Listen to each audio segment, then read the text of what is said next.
3:44 a.m. The Western Pacific Ocean, 28 degrees north latitude, 158 degrees east longitude. There is a category of military operation that does not appear in public doctrine documents, is not discussed in open congressional testimony, and is not referenced in any unclassified budget request.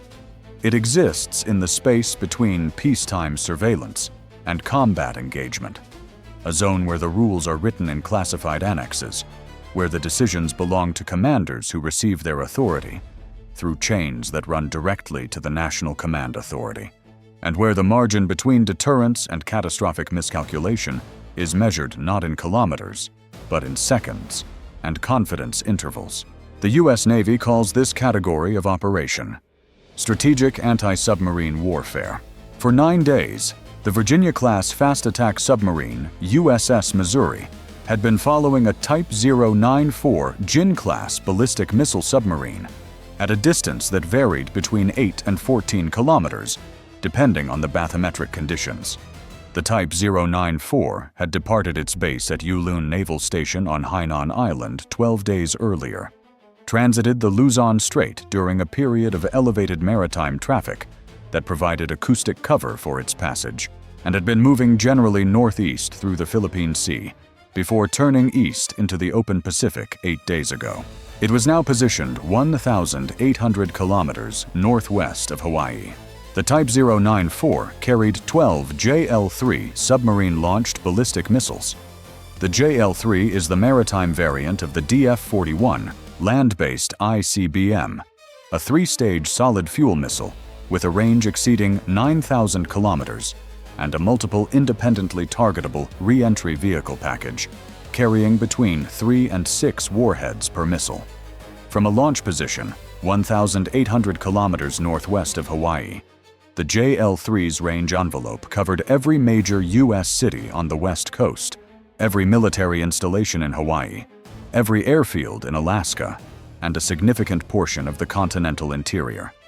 12 missiles, between 36 and 72 warheads. From a submarine that was currently being trailed at 8 to 14 kilometers by a U.S. fast attack boat, whose own commanding officer had been authorized to act under a rules of engagement package that he had read 4 times in the preceding 48 hours, and that he still found, in certain key passages, genuinely ambiguous. USS Missouri was not alone. 200 kilometers to the north, USS Minnesota was conducting the same trailing operation against a second Type 094. This boat had arrived in the operating area from a different routing. It had transited through the Miyako Strait north of Okinawa 6 days earlier, taken a southern arc through the Pacific, and was now holding a position 1,600 kilometers north of Midway. Its JL-3 launch envelope covered the northern Pacific, Alaska, Canada's western provinces, and the U.S. northern tier from Washington to Maine. 400 kilometers to the south, USS North Carolina was trailing a third Type 094. This one had arrived most recently. It had cleared the Luzon Strait only 4 days ago and had moved rapidly to its current position 2,100 kilometers west-southwest of Hawaii. Its JL-3 envelope covered Hawaii, the Marshall Islands, and the U.S. Pacific Fleet's logistics infrastructure at Pearl Harbor. 3 Type 094 submarines. 3 separate tracking contacts. 3 U.S. fast-attack submarines holding position within engagement range of each one. 1,800 kilometers of ocean between Hawaii and the nearest Chinese missile boat. 9 days of continuous trailing. And at 3:44 a.m. on day 9, a signal that changed the operational calculus of all 3 trailing submarines simultaneously. The signal was not a launch order.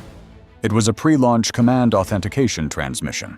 The National Security Agency's Signals Intelligence Processing Center at Fort Meade had been monitoring the encrypted communication traffic between the planned submarine force and the Northern Theater Operations Command with elevated priority for 14 days. The pre-launch authentication transmission, a specific encrypted burst format that preceded a JL-3 launch sequence in plan doctrine, used to authenticate the commanding officer's identity and confirm receipt of targeting data before the final firing authorization was issued, had been identified in the communication traffic at 3:31 a.m. It had been transmitted to all three Type 094s simultaneously. The pre-launch authentication was not a launch order.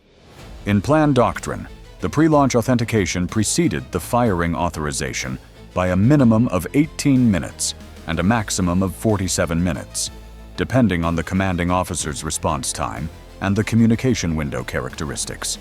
The authentication confirmed that the submarines were prepared to receive and act on a firing authorization. It did not confirm that a firing authorization would be issued. 18 minutes minimum. The ambiguity was real and was not resolvable with available intelligence. The National Security Council had been convened at 3:38 a.m., 13 minutes before the pre-launch authentication was transmitted, based on earlier intelligence indicators that had elevated the assessment to imminent launch possible. The Council's deliberation was compressed, documented, and produced a decision at 3:52 a.m., 9 minutes after the authentication transmission was confirmed. The decision was transmitted to all three Virginia-class submarines simultaneously at 3:52 a.m., not a firing order. A conditional authorization. The conditional authorization granted each submarine's commanding officer the authority to engage his tracked target if, and only if, one of three specific trigger conditions was observed. A confirmed JL-3 missile tube pressure change, indicating launch preparation. A confirmed communication from the tracked submarine to its command authority, indicating active launch sequence initiation or direct observation of a missile leaving its launch tube. Condition 1 required approximately 11 minutes to confirm from passive sonar observation of the Type 094's internal pressure systems. Condition 2 required a signals intelligence intercept that could not be guaranteed within any specific time frame. Condition 3 meant a JL-3 was already in flight. All three commanding officers understood the arithmetic of Condition 3. A JL-3 in flight from a position 1,800 kilometers northwest of Hawaii traveled at a velocity that gave the Missile Defense Agency's ground-based mid-course defense system at Fort Greely approximately 18 minutes of engagement window. 18 minutes was within the system's designed parameters. It was not a comfortable margin. It was the minimum margin. If all three Type 094s fired simultaneously, the combined salvo of up to 36 missiles would exceed the ground-based mid-course defense's designed intercept throughput in its current operational configuration. This was the calculation that the 9 days of trailing had been building toward. The question was not whether the U.S. could intercept a JL-3 salvo. The question was whether the U.S. should wait for one before engaging the submarines that would generate it. 3:52 a.m. USS Missouri, 28 degrees north, 158 degrees east. The commanding officer had the conditional authorization on his display. He had been tracking the Type 094 for 9 days. He knew its patrol pattern. He knew its depth variations.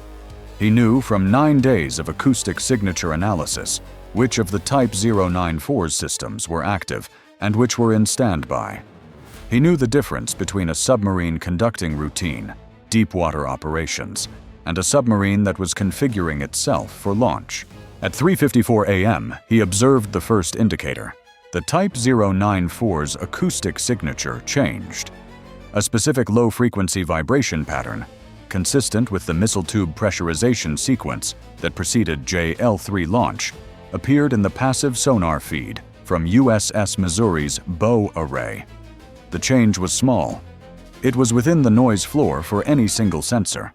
Against the 9-day baseline of the Type 094's acoustic history that USS Missouri's sonar team had compiled, it was not small. It was a deviation of 4.7 standard deviations from the mean vibration pattern at that frequency band. The sonar supervisor called it to the commanding officer's attention at 3:54 a.m. The commanding officer spent 41 seconds analyzing the feed. He had been a submarine officer for 22 years. He had spent 6 of those years as a sonar analyst before transitioning to command track. He understood what 4.7 standard deviations meant in a baseline of 9 days of continuous observation. He understood what it did not mean. It did not mean confirmed. It meant probable. It meant that the conditional authorization's condition, 1, was approaching fulfillment, but had not yet crossed the threshold. He transmitted the observation to Pacific Fleet Command at 3:55 a.m. with an assessment of probable condition 1 indicator. Confidence level 71%. Pacific Fleet Command received the transmission and forwarded it to the National Security Council watch team at 3:56 a.m. At 3:57 a.m., the second indicator appeared. USS Minnesota's commanding officer transmitted a parallel observation from his tracking position, 200 kilometers to the north. His Type 094 had also shown a missile tube pressurization indicator. Confidence level 68%. The 2 reports had arrived at Pacific Fleet Command within 2 minutes of each other, from independent tracking contacts separated by 200 kilometers of open ocean, using sensor baselines built from 9 independent days of continuous passive collection. 2 independent acoustic observations of the same anomaly pattern against 2 separate submarines within 2 minutes. The probability that both observations were equipment noise rather than coordinated launch preparation was shrinking with each additional data point. At 3:58 a.m., USS North Carolina reported the third. 3 submarines, 3 separate commanders, 3 independent observations of the same acoustic indicator within 4 minutes of each other. Combined statistical probability of all 3 being coincidental equipment noise rather than coordinated launch preparation. The Pacific Fleet's intelligence officer's calculation was 0.3%. The National Security Council received the 3 reports simultaneously at 3:59 a.m. The decision window had narrowed from the 18-minute minimum doctrine estimate to a real-time observation sequence that was advancing faster than the doctrinal timeline had modeled. At 4:01 a.m., the Council transmitted the engagement authorization. The 3 commanding officers received it simultaneously. The authorization was not conditional. The trigger conditions had been met to the Council's satisfaction. The authorization was for immediate engagement of all 3 tracked targets. USS Missouri fired its Mk-48 ADCAP at 4:02 a.m. The weapon's active sonar seeker activated at a range calculated to give the Type 094 the minimum possible reaction time. At a closing speed of 55 knots, the Mk-48 covered the 9-kilometer distance in approximately 6 minutes. USS Minnesota fired at 4:02 a.m. against its contact. USS North Carolina fired at 4:02 a.m. against its contact. 3 weapons, 3 targets, 3 6-minute acquisition timelines running simultaneously across 600 kilometers of Pacific Ocean. The Type 094 crews were not unaware of the threat. 9 days of being trailed, even at distances of 8 to 14 kilometers in open ocean, produces acoustic data that experienced sonar operators can detect and interpret. All 3 Type 094 commanding officers had known they were being trailed for at least 6 of the 9 days. They had continued their missions, not because they believed themselves undetected, but because their orders did not authorize evasive withdrawal, and because the political context of their deployment, a period of elevated strategic tension that their command authority had been navigating through diplomatic and military signaling simultaneously, had not yet produced the order to abort the patrol. The pre-launch authentication transmission had been their received confirmation that the authorization chain was proceeding. Their missile tube pressurization had been their preparation for a firing authorization that their command authority had been moving toward for 48 hours. When the Mk-48's active sonar pinged at ranges consistent with terminal acquisition, all 3 Type 094 commanding officers understood simultaneously that the engagement had begun. Their response options were limited by the same physics that had shaped the entire scenario. At the range and closing speed of an active torpedo, the time available for evasive action was measured in seconds, not minutes. A Type 094, carrying 12 fully loaded JL-3 missiles, is not a fast or highly maneuverable vessel. Its design optimizes for quiet cruise, not for torpedo evasion. The commanding officer of the Southern Type 094, the one being tracked by USS North Carolina, made the decision that the scenario had always contained as a possibility. At 4:04 a.m., 6 minutes after the Mk-48 launch and 2 minutes before the weapon would reach acquisition range, he transmitted a partial JL-3 firing sequence to 3 of his 12 tubes. Not the full launch sequence, not the final authentication. The partial sequence, the missile computer initialization and targeting data upload that preceded the actual launch command by approximately 4 minutes, was the last act available to him before the weapon closed to acquisition distance. The partial firing sequence was detected by the NSA intercept system at 4:04 a.m. and transmitted to Pacific Fleet Command in 8.1 seconds. USS North Carolina's commanding officer received the intelligence report at 4:05 a.m., 60 seconds before his Mk-48 was estimated to reach acquisition range against the Southern Type 094. His weapon was already in the water, already running on its programmed acquisition course. The partial firing sequence on his target's tubes had not been completed. The JL-3 tubes were initialized but not launching. There was nothing to do except watch the countdown.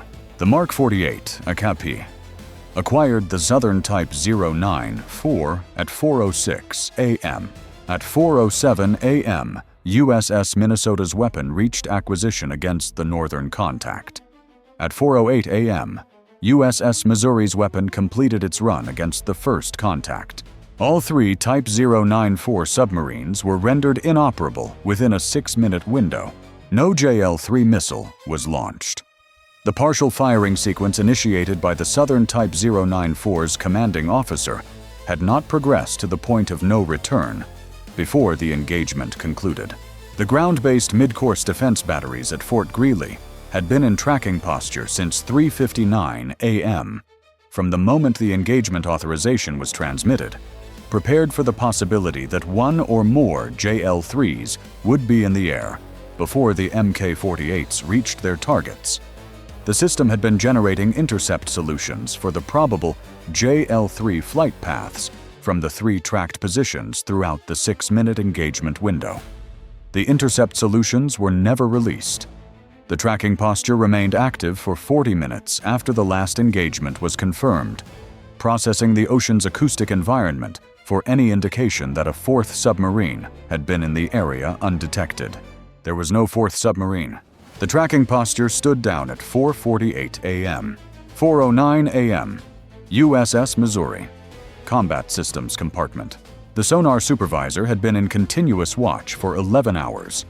His team had built the 9-day acoustic baseline that had made the 4.7 standard deviation observation possible. Without that baseline, without 9 days of disciplined passive tracking at close range in open ocean, the missile tube pressurization indicator would have been indistinguishable from routine equipment noise. With the baseline, it had been unambiguous enough to support a 71% confidence report to Pacific Fleet Command that had, in combination with 2 parallel reports from the other tracking submarines, produced a combined assessment that the National Security Council had acted on. He logged the watch completion at 4:09 a.m. He noted the baseline quality assessment as the primary enabling factor in the engagement outcome. He did not note anything else. The log was a technical record. What it represented, 9 days of acoustic observation that had been the difference between early engagement and waiting for Condition 3, was not a category the log format was designed to capture. He requested relief from watch. Time from first pre-launch authentication detection to confirmed engagement of all 3 targets, 37 minutes. Time from conditional authorization to engagement authorization, 9 minutes. Time from engagement authorization to last confirmed contact neutralized, 6 minutes. 3 Type 094 Jin-class ballistic missile submarines assessed as rendered inoperable. 0 JL-3 missiles launched. Partial launch sequence initiated on 1 target, 3 of 12 tubes in initialization state. Sequence incomplete at time of engagement. All 3 partial initialization tubes confirmed inert following engagement. Planned submarine force operating area: 28 to 33 degrees north, 155 to 165 degrees east. Closest approach to Hawaiian Islands at time of engagement: 1,762 kilometers. JL-3 range from closest position, sufficient to reach Honolulu with a 4,200 kilometer range margin. U.S. assets: 0. U.S. submarines or surface combatants sustained damage.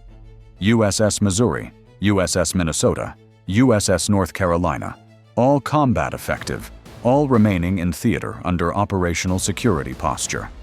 Ground-based mid-course defense battery, tracking posture stood down at 4:48 a.m. All interceptors in ready-to-launch status, none released. Intelligence requirements: the pre-launch authentication transmission source, the Northern Theater Operations Command communication relay, had been actively monitored throughout the engagement. Post-engagement assessment: the transmission had been issued from an authority level consistent with operational launch authorization, not from an exercise or drill command format. The distinction between an authorization chain that had been progressing toward a firing order and one that would have stopped before issuing it was not resolvable with available intelligence. It remained unresolvable. The engagement had been authorized on the basis of the acoustic indicators combined with the pre-launch authentication transmission and the political context assessment. All 3 elements had pointed in the same direction. None of them had been individually conclusive. 37 minutes. 9 days. 3 submarines. 0 launches. The 9 days of trailing had not been a surveillance operation that became a combat operation. It had been a combat operation from the moment the tracking began. A competition between the intelligence picture being built by 3 U.S. submarines and the authorization timeline being processed by the National Security Council. The acoustic baseline was the intelligence picture. The pre-launch authentication was the authorization timeline's visible edge. The 4-minute gap between the authentication and the acoustic indicators had been the operational margin that the decision had been made within. 4 minutes. Not the margin of a comfortable decision. The margin of the only decision available given the arithmetic of Condition 3. The 3 letters informing the families of the crews aboard the 3 Type 094s would be written by a government on the other side of the Pacific. They would be classified. The engagement would be classified. The decision that had preceded it would be classified. The acoustic baseline that had made the 71% confidence report possible would be classified. What would not be classified was the outcome. No JL-3 in flight, no ground-based mid-course defense interceptor released, no West Coast City processing an emergency alert at 4:17 a.m. That outcome was not in a classified annex. It was in the absence of events. The absence was the record. 37 minutes from authentication to confirmed engagement. 9 days from first contact to that 37 minutes. The 9 days were the operation. The 37 minutes were the result. The Pacific Fleet Intelligence Officer's 0.3% calculation, the probability that 3 simultaneous acoustic anomalies were coincidental, had been the number that the National Security Council had acted on. The number had been correct. The calculation had held. The margin between 0.3% and 0 was the margin between the decision that was made and the decision that would have been made with a perfect intelligence picture. No perfect intelligence picture had been available. No perfect intelligence picture would ever be available in this category of decision. The system had been to make the best possible decision with the available intelligence in the available time. It had made that decision. The outcome was the absence of 4:17 a.m. emergency alerts on the West Coast. The sonar supervisor slept for 6 hours. He would be back on watch at 10 a.m.